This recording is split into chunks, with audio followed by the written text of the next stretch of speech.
Senior secondary school की online classes में आपका स्वागत है।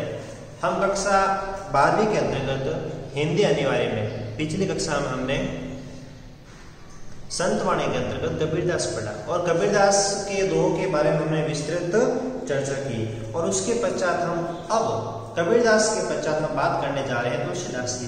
तुलसीदास की जब बात करते हैं हिंदी साहित्य में तुलसीदास का नाम भक्ति काल में राम भक्ति काव्यधारा में सर्वश्रेष्ठ माना जाता है।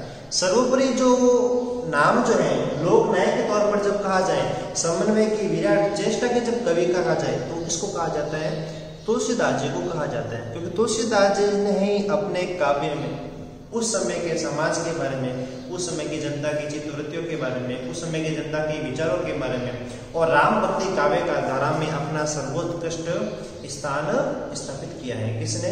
तुलसीदास जी ने। अब तुलसीदास जी की जब हम बात करें तो कौन से काल में थे? अगर हम इधर देखें थोड़ा सा तो सबसे पहले बात करें अगर भक्ति काल की, किसकी बात करें? भक्ति काल की। तो भक्ति काल को दो भागों में विभाजित किया गया, एक समूह भक्ति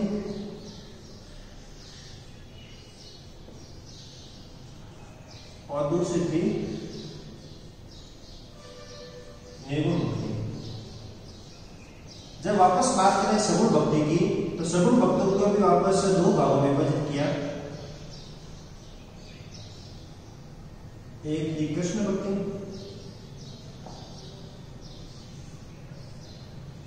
काव्यधारा और दूसरी थी राम भक्ति काव्यधारा। ठीक है, भक्ति काल को दो भागों में विभाजित किया गया, सगुण भक्ति और निर्गुण भक्ति। वापस सगुण भक्ति को दो भागों में विभाजित करते हैं, कृष्ण भक्ति काव्यधारा और राम भक्ति काव्यधारा। कृष्ण भक्ति काव्यधारा की जब बात करें तो कृष्ण भक्ति काव्यधारा के जो प्रतिनिधि कवि है वो कौन है? सूरदास। और राम भक्ति काव्यधारा की जो बात करें तो इसकी जो प्रतिनिधि कवि है राम भक्ति काव्यधारा के प्रतिनिधि कवि की जब बात करें तो वो कौन है? तुलसीदास। तो हमें यही पढ़ना है तुलसीदास पर। तुलसीदास कौन थे कि भक्ति काल में सगुण भक्ति काव्यधारा में राम भक्ति काव्यधारा के प्रतिनिधि कवि जो थे वो कौन थे? तुलसीदास थे।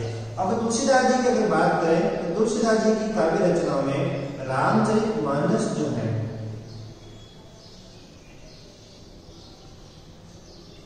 रामचरितमानस जो है ये उनकी सबसे प्रसिद्ध रचना है और जो उनकी प्रसिद्धि का आधार ग्रंथ है।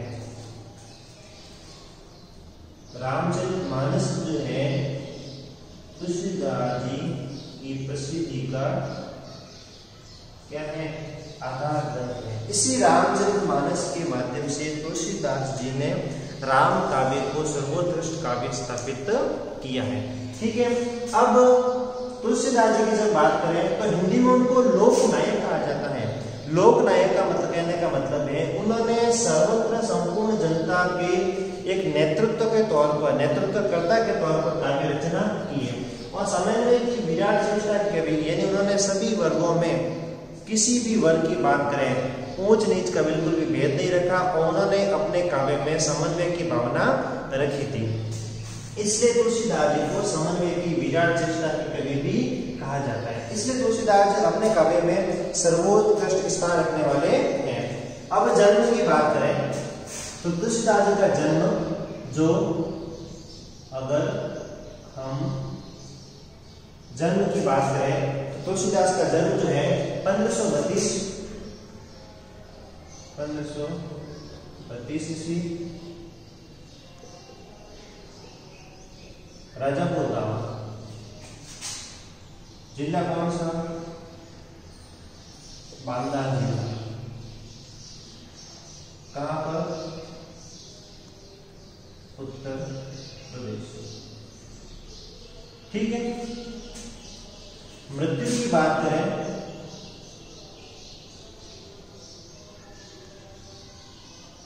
1600 13 शिष्य हैं। मृत्यु की बात करें तो 1623। देखो 1532 32 से उल्टा कर दो, 1532 32 को उल्टा कर दे तो 3 2 यहाँ है, 2 3 हम यहाँ पर कर देते हैं।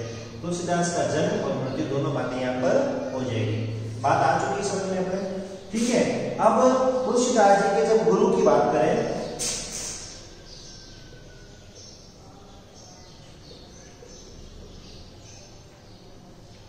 नरहरियानंद व कुछ विद्वान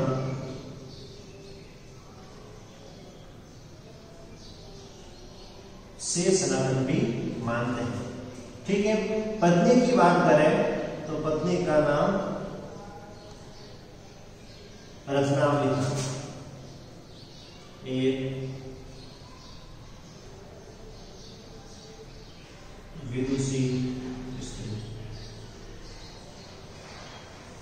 भाषा की जब बात करें तो तुलसीदास ने अवधि में भी लिखा और ब्रज में भी लिखा। दोनों भाषाओं में तुलसीदास ने अपनी काव्य रचना की। यहां तक मैं बात की। इसके पश्चात अगर हम बात करें काव्य रचनाओं की, कि तुलसीदास ने प्रमुख कौन कौन सी काव्य रचनाएं रची है, जिसमें ब्रज भाषा की अलग है और अवधि भाषा की अलग है। ब्रज भाषा की काव्य रचनाओं को जब हम देखते हैं तो कवितावली, गीतावली, दोहावली, कृष्ण गीतावली, विनय पत्रिका।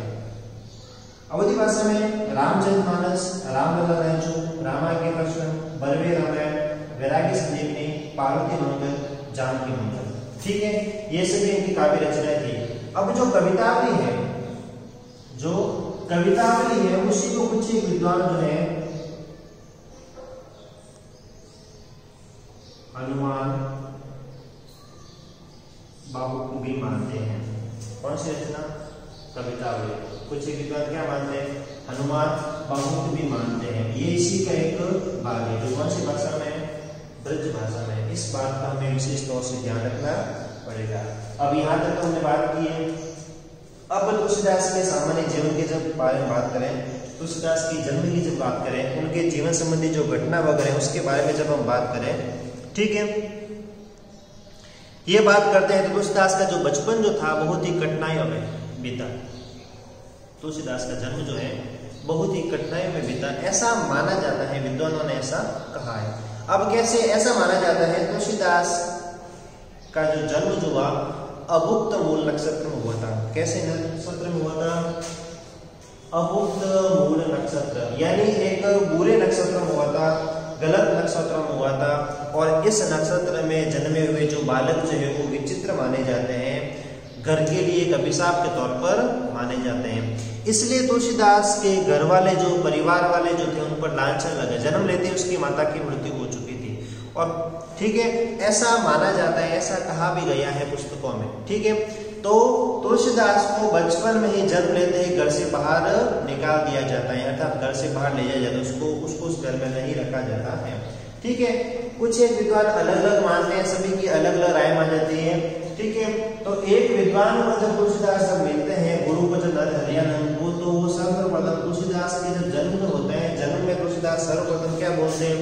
राम बोलते हैं। जन्म लेते ही तुलसीदास के मुख में ऐसा माना जाता है 32 दांत थे और जन्म लेते ही वो राम बोलते हैं। इसलिए बचपन का नाम जो भी है तुलसीदास के बचपन का जो नाम भी है ना तुलसीदास के, वह क्या था?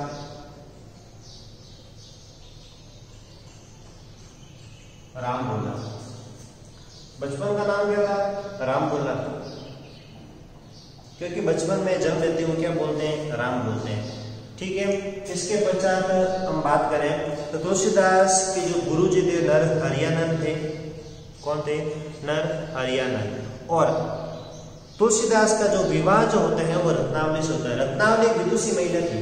विदुषी का मतलब बहुत ही ज्ञानवान गुणवान महिला थी। तुलसीदास जी रत्नावली से अथाह प्रेम करते थे। वह रत्नावली के बिना बिल्कुल भी नहीं रह सकते थे। कई बार रत्नावली के पेड़ जाने के पश्चात वह भी उसके से मिलने के लिए पेड़ चले जाते हैं। रत्नावली इस बात से बहुत ही बेचैन हो जाती है, दुखी हो जाती है। तो तुलसीदास जब एक बार भयंकर बारिश का मौसम होता है, आंधी तूफान चल रहे होते हैं, उस समय तुलसीदास रत्नावली से मिलने के लिए उसके पेड़ चले जाते हैं। तुलसीदास को ये पता चलता है मुझे रत्नावली से मिलना है, तो वह विभिन्न प्रकार की परिस्थितियों का सामना करते हुए रत्नावली के पास पहुंच जाते हैं। तो रत्नावली तुलसीदास के पास जब पहुंचती है तो तुलसीदास के पास आते रत्नावली तुलसीदास से ये कहते हैं, अगर आप इतना प्रेम मुझसे करते हो, अगर यही प्रेम ईश्वर के प्रति अगर आपका हो जाता है तो आपको मोक्ष की प्राप्ति हो जाएगी। तो रत्नावली के जो कटु वचन थे तुलसीदास के मन को आहत करने लगे और उसी समय तुलसीदास जी ने यह ठान लिया कि अब जो मेरा मन जो है, मेरा जो चित्त है वो किस में लग जाएगा, ईश्वर की भक्ति में लग जाएगा।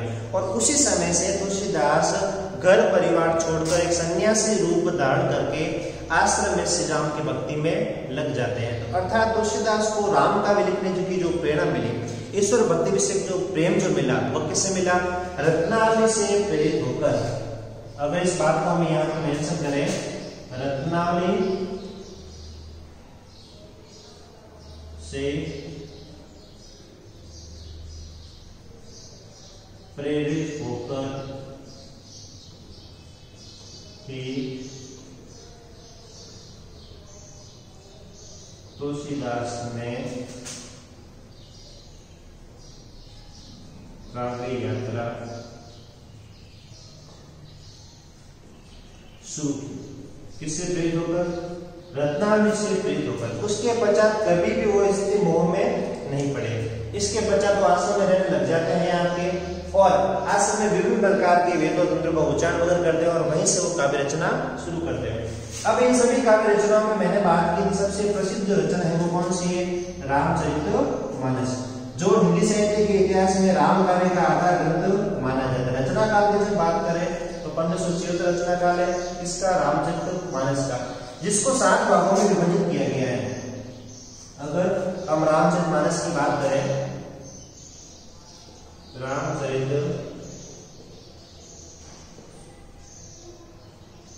मानस की बात करें, जो तुलसीदास के जीवन के आधार के ग्रंथ है, उसको 7 भागों में विभाजित किया गया, अर्थात 7 कांडों में विभाजित किया गया। 7 कांडों में उन्होंने संपूर्ण रामायण में क्या किया, चित्रण किया है। इसकी जब भाषा की बात करें, भाषा है अवधी, लेकिन अपने सिलेबस में जो शामिल है, अपने सिलेबस में शामिल है, जो रामचरितमानस का भाग नहीं, अपने सिलेबस में शामिल है कवितावली। कवितावली के दोहे, क्योंकि संत वाणी में पहले ऊपर हेडिंग में भी लिखा हुआ है, यहाँ पर अपने सिलेबस में संत वाणी है, और संत वाणी के अंतर्गत वाणी में उपदेश होता है, प्रेरणा होती है, और उपदेश और प्रेरणा जहां पर होगा वहां पर हमेशा दोहा छंद ही होगा। तो यहाँ पर भी कक्षा 12 में हिंदी अनिवार्य है, दोहा छंद प्रयोग किया गया, और दोहा छंद के तौर पर जब देखें तुलसीदास ने कवितावली ही लिखा है। क्या लिखा है, कवितावली, और कवितावली में उन्होंने दोहे में लिखी है, और वही दोहे आदर्शात्मक जो है, नीतिपरक जो है, उपदेशात्मक है, प्रेरणात्मक है, जो मनुष्य अपने जीवन में अपना कुछ न कुछ प्रेरणादायक दोहे जो है वो किसमें आएंगे, कवितावली में आएंगे। अब उसकी भाषा की जब बात करें, भाषा उसकी ब्रज ही मानी जाएगी। मैंने यहाँ पे लिखा, कवितावली को हनुमान बाहुक भी कहा जाता है। ये हनुमान बाहुक अलग रचना नहीं है, इसको कवितावली का एक भाग ही माना जाता है। ऐसा माना जाता है हनुमान बाहुक की रचना जो है तुलसीदास ने कब लिखी, जब तुलसीदास हाथ की पीड़ा से ग्रसित थे, उसके हाथों में दर्द हो रहा था, और दर्द की वजह से ईश्वर को संबोधित करते हुए अपने पीड़ा से राहत प्राप्त करने के लिए तुलसीदास ने हनुमान बाहुक लिखा, और हनुमान बाहुक लिखते ही ईश्वर को याद करते, ऐसा माना जाता है कि तुलसीदास के जो हाथों का जो दर्द था, बाहों का जो दर्द था, वो क्या हो जाता है, समाप्त हो जाता है। इसी वजह से कवितावली का जो ये भाग हनुमान बाहुक वो प्रसिद्ध माना जाता है। ठीक है, ये था तुलसीदास का सामान्य सा परिचय। इस परिचय के पश्चात हम तुलसीदास के दोहे और दोहों के सप्रसन व्याख्या के बारे में बात करेंगे।